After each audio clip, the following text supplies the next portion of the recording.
ব্যবহার করা জিনিসপত্র ঘরে থাকে না, কোনটা চলে যায় ফেরিওয়ালার কাছে, যেগুলো পয়সা পাওয়া যাবে সেগুলো ফেরিওয়ালার কাছে,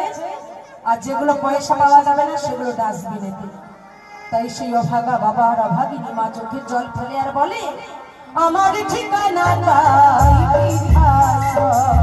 আমার ঠিকানা